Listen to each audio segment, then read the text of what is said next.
So my name is Dan Kozlowski. I am the lead engineer at a company called PlanetScale. We provide support for an open source project called Vitess.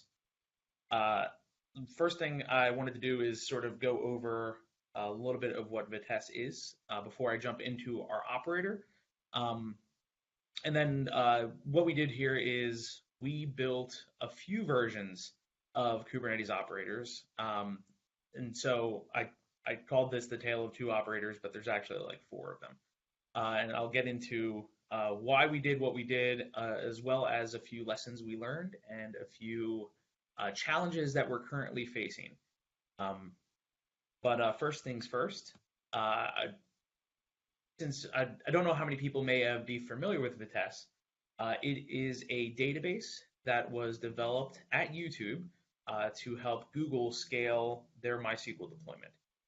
It's a sharding layer on top of a native MySQL database, and this is its architecture. So what it is, it splits a single database into a number of shards. Each of those shards has a number of replicas, and it um, gates each MySQL process with a Vitess process that we call a VT tablet. And then it provides a gateway, which looks like a normal MySQL server, to a client. So at the end of the day, you have a gateway layer that is horizontally scalable. You have a sharding layer behind it that can have as many shards as you want. And you have a control plane that is in this picture, that's VTCTLD and the lock servers. And this sort of all works together to give you what looks like a single MySQL database, but is actually in the background a lot of machines working together to provide that functionality. Um, so that is Vitess. Some interesting things about it is because this was developed at Google, it was developed to run on Borg, which is the inspiration for Kubernetes. So this has been running for years in something kind of like Kubernetes. So when we took a look at really making it run well in Kubernetes, it was a pretty natural fit. It's now been developed for almost 8 years to work in that environment.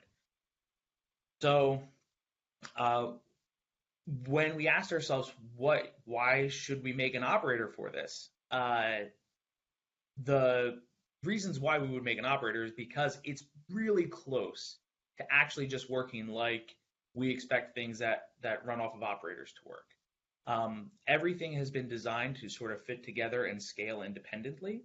And there are a lot of different components that need a lot of different configuration options based on how you do it. And a lot of that can be abstracted away into a very simple cluster architecture. Uh, Also, because it has all these various components and various layers, you need to do more than just bring up containers. So you can get a mostly working Vitess cluster just by using straight Kubernetes manifests, but there are a few steps that have to be taken before you spin up certain components, and then after you spin up certain components, to really make sure that everything can talk to each other. So in that case, it's a prime candidate for an operator since it's really close to just straight Kubernetes deploy with just a little bit of stuff on top.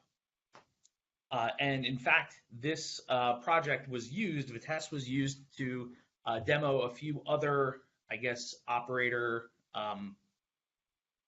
technologies. So there is a metacontroller based operator for Vitess, and there are Helm charts for Vitess, and all of them work pretty good. So at PlanetScale here, we said, well, why do we even need an operator if there is this metacontroller out there? So why would we choose to go with the operator SDK? We looked around at what we wanted to do, and these are really the reasons why we chose to go with make yet another operator. So when we are talking about running a database in production, we wanted to do more than just provision it. We also wanted to handle lifecycle events. So if you update your version of MySQL, we don't just want to bring down all your database servers and then turn them all back on. There's a sequence of events we want to follow, and a rolling deploy wouldn't necessarily do things in the right order. So we knew we needed a little logic there. We also wanted to be able to handle what I have called the deep state, and that is things like your schema inside your database. To a lot of the other technologies, there is no visibility into actually what's going on inside the database. So when it comes to things like doing DDL transformations, if we wanted to assist in that, we were going to need something that actually had very fine-grained control and was very extensible. And then the last reason why we decided to go with the operator SDK was for code reuse. So the way we have our project architected, we have a component that takes configuration from Kubernetes by the operator SDK. It actually passes it off to a non-Kubernetes specific engine, which will then does actually all the life cycling events, and then that gets passed back to a Kubernetes provisioner. So that little middle block, which actually does all of the configuration, sets command line parameters, and does the ordering of events, that can be reused for other things that we do here at PlanetScale. So we had a compelling reason, and we evaluated the technology, so we went ahead and we built the operator. Version 1 was a real quick and dirty solution. We took the cluster itself and we just transliterated the state of a Vitess cluster into a CRD. We used the most basic state reconciliation that there is, in that we just use the name collision protection that Kubernetes offers to make sure that we're not reprovisioning things.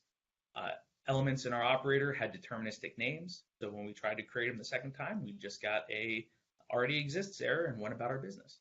And because of that, we were able to pretty much eliminate all the internal state. And that was one of our first design goals, was this operator should be completely stateless. It should come up, given a CRD, it should just provision that cluster directly. So this was the CRD that we came up with, and it's a direct transliteration of what a Vitess cluster looks like. So in Vitess, there's this concept of a cell, which is a failure domain. If we were running in AWS, this should be an availability zone, or even a region. And then key spaces are actually your database. Key spaces have replicas, or key space have shards, which is the actual splitting of your entire database into various parts. Then each shard has a list of replicas. So we just wrote all that down. It was very straightforward. And then processing this, we could actually spin up a Vitess cluster very easily. So we made a few slight modifications to add in secrets and to add in the ability to specify your database. But I'm actually just going to page down through this, and you can see one of the problems that we ran into. Still going.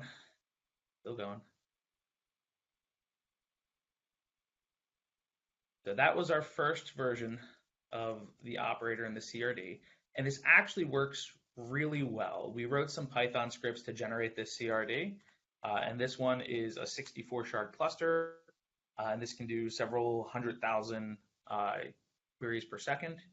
And provisioning it is just a matter of having the physical resources up and running in your Kubernetes cluster, and then you can get a very high performance database off of it. So that was version 1 of the operator. So we built that, deployed it, started doing some tests with it, and talked to the Vitess community about what we had done, and quickly decided that we needed a version 2. So we went through and we decided to make some improvements.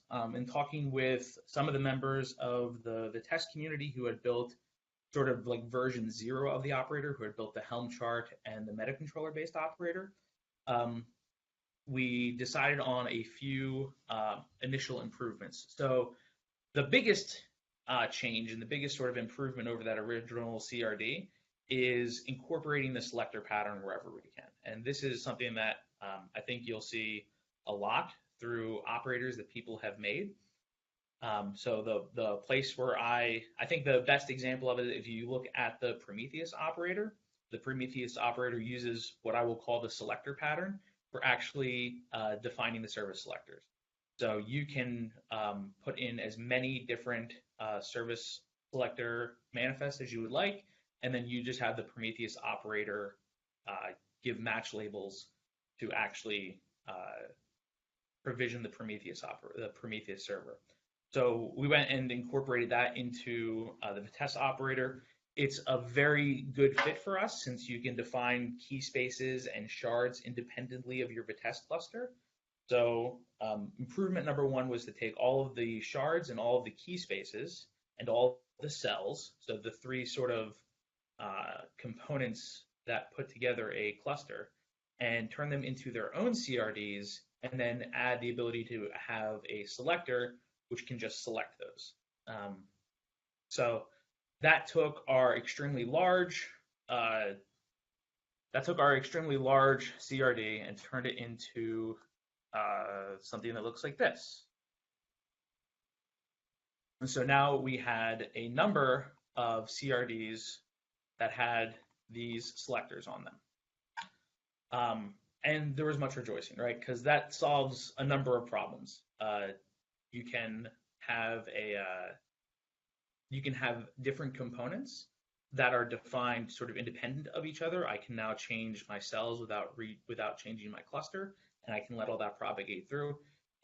Where this really becomes great is I can actually define the rest of my cluster with key spaces and shards to exist in a cell, and then I can just duplicate that entire deployment in another cell by just provisioning another cell CRD. So that was the first improvement we made. The second one was sort of, once we did that, we realized we had only moved the problem around a little bit. You still had to do a lot of definition to get a Vitess cluster up and running. So for improvement number two, we decided, well, how about we also add defaults? So instead of having to define all of your CRDs, you can give some defaults and let the operator define the CRDs for you. Sort of do parameter expansion inside the operator instead of explicitly having to generate all of the shard information and load each of those into the operator. We could just give a sane set of defaults and say how many of those things we wanted, and then let the operator create them for us. So this would be if you decided that you wanted to have a replica, a MySQL replica running a specific container, listening on a specific port with a specific TLS secret, you could just define that container profile once and then tell the operator, I want each of my shards to be running 10 of these replicas, and then the operator would spin up 10 of these replicas. This was a really good exercise for us as we went through the second CRD because it made us be very explicit about how we were going to configure things and where the configuration points were. So when we have to define the configuration points, then we can go through and make sure that we have flexibility in actually defining the cluster. We can say if we wanted to do half of the cluster defined explicitly and half of it expanded from defaults, we wanted to build that in. So that made us then go through and think about how we were going to be able to do that. At the end of that whole process, we ended up with a cluster that can look like this. So that 64 shard cluster that from our initial CRD can actually get collapsed down into this. This would be a cluster definition with 64 shards, 2 replicas per shard, in every cell that was labeled super awesome cluster. And here I only have one defined, that's US West. And then if I decided that I wanted to spin up a data center in US East, I would just define the cell for US East, label it correctly, and the operator would expand my footprint into US East as well, following my defaults. The third improvement is one we actually haven't made yet, and this is our current challenge that we're having. The improvement that we are currently working on is reducing the amount of calls we have to the Kubernetes API It turns out that when we get these extremely large clusters, we found that we were making a lot of calls to the SDK functions, so SDK create, as well as a lot of functions to get the state of running containers to make sure that we weren't duplicating things. And then internal to Vitess, there's our Vitess control plane, and we were making a lot of calls to the Vitess control plane to check on the state of shards and key spaces and cells. And that is making our reconciliation loop take several seconds, like 40 to 50 seconds. And that was providing problems. So we wanted to make sure that we could reduce that. And that's currently what we're in the works of doing. And we're trying to figure out how we can make sure that we're reconciling correctly so that when an outage occurs or something happens to the resources, that they're getting reprovisioned in short order, but then also not bringing down the API server because we're making so many API calls. So that is sort of the third improvement that we are currently working on. And I know on the mailing list, there has been some chatter about this specific topic, since in addition to just concerns about stability, there was also concerns about cost and other things to consider when we were really instrumenting these operators that are making a lot of automated calls back to the API masters. So those are the improvements that we made for version 2, and then looking at version 3, we're evaluating if we could do some of these things with the operator SDK, which sort of go beyond what you could do with just straight Kubernetes deployments. So online schema transformations are a big one for us. A lot of people may be familiar with the tool Ghost from GitHub. That works really well with Vitess, and we want to make sure that with an operator, it's a great opportunity to just make that even more seamless so that your schema transformations can be completely automated. Also doing things like cross Kubernetes deployments. Maybe not something that everybody would like to do, but if you have a globally distributed Kubernetes footprint, Vitess was built as a globally distributed database, so it would be, we would want to be able to deploy in different data centers around the world and make that as easy as possible. So right now, the path that people have been looking at is running multiple Kubernetes clusters and then just orchestrating on top of that. And since we're running effectively a Go program, we have options on how to coordinate across Kubernetes deployments. Another great thing, which I actually think I just saw in the OLM operator, is I have it here as chat integration, but really it's human intervention. So when events occur, like upgrades or lifecycle events, don't do them without approval. And that is something that, especially when you consider databases and where they sit in your application stack, the idea of requiring human approval is something that a lot of people are insistent upon. So again, because we do have a lot of integration points, we can do chat integration, or we could do a ticketing system integration so that you can actually give approval before events are taken. And then the last thing, sort of Vitess specific, is auto resharding. Since it's a sharded database, you can expand the size of the cluster as big as you would like, and that's something that we can also do with the operator. That's got problems with other style of operators because it is a multi-stepped, sometimes multiple day thing that happens. But since with the operator SDK, we can maintain state in a global lock server or in some external entity. We can do those big multi-day lifecycle events. So that is the story of our two operators, of sort of our path through creating them. Vitess is an open source product. So if you want to take a look at it, it's vitess.io. We hang out on Slack. That second link there is the link to join our Slack. Stop in, say hi.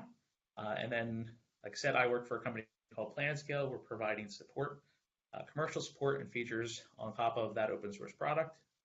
Find me as Koz on most of the places that I lurk. All right. Well, thank you very much. Tiny bit of echo. Not sure why that is. But if there how is there any questions for Dan or Koz? Okay, I have one really quick. go for it. Just to clarify, I'm curious if you actually saw any problems with the operator bringing the API server down?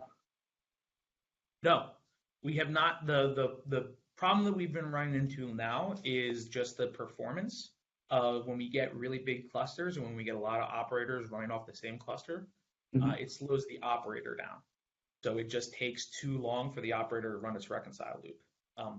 I'm concerned about bringing the API server down, but we haven't actually managed to do that yet.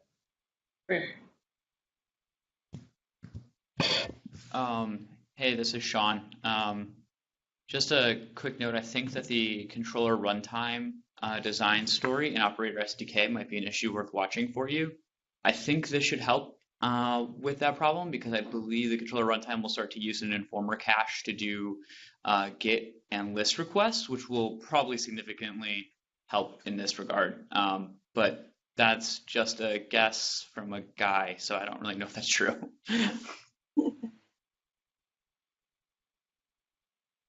I had another random question. How are you running the etcd cluster that you're utilizing? We use the etcd operator. Well, it depends. So for the etcd cluster that's associated with each cell, which is the failure domain, we just provision that with the etcd operator. We ask that you load the etcd operator before you load our operator so that we can just we can provision the etcd CRD. The global one's a little bit different since Vitess can span Kubernetes clusters. The etcd operator doesn't quite work there. So we just have some custom code to spin up etcd, cross-region etcd cluster. How is that synced between the 2 clusters or 3 clusters that you were running, or that you would run? So the etcd, the global lock server is the coordination point for multi-cluster communication. So Vitess knows how to run in completely isolated data centers, and there doesn't need to be any synchronization between them. But that global lock server does need to be accessible by each cluster and does need to maintain state for all of them. That's why we provision it outside of Kubernetes. We could also, early demos that we did, we actually just picked one Kubernetes cluster, made that the special cluster, and then had its etcd server be the global one, and then just made sure everybody could see it.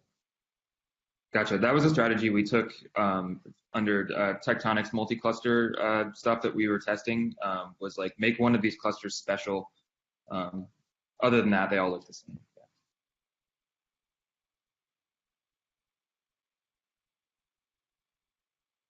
Looking forward to a demo of it next time, maybe. I know. I feel like I should have. Every time I've done this, I've tried to give demos. The demos do take a little bit longer, and I wanted to make sure we had time for questions. Yeah, no worries. A YouTube video, maybe. Yeah, that would be wonderful. We can give you a longer time to do a deeper dive too once you're ready for that.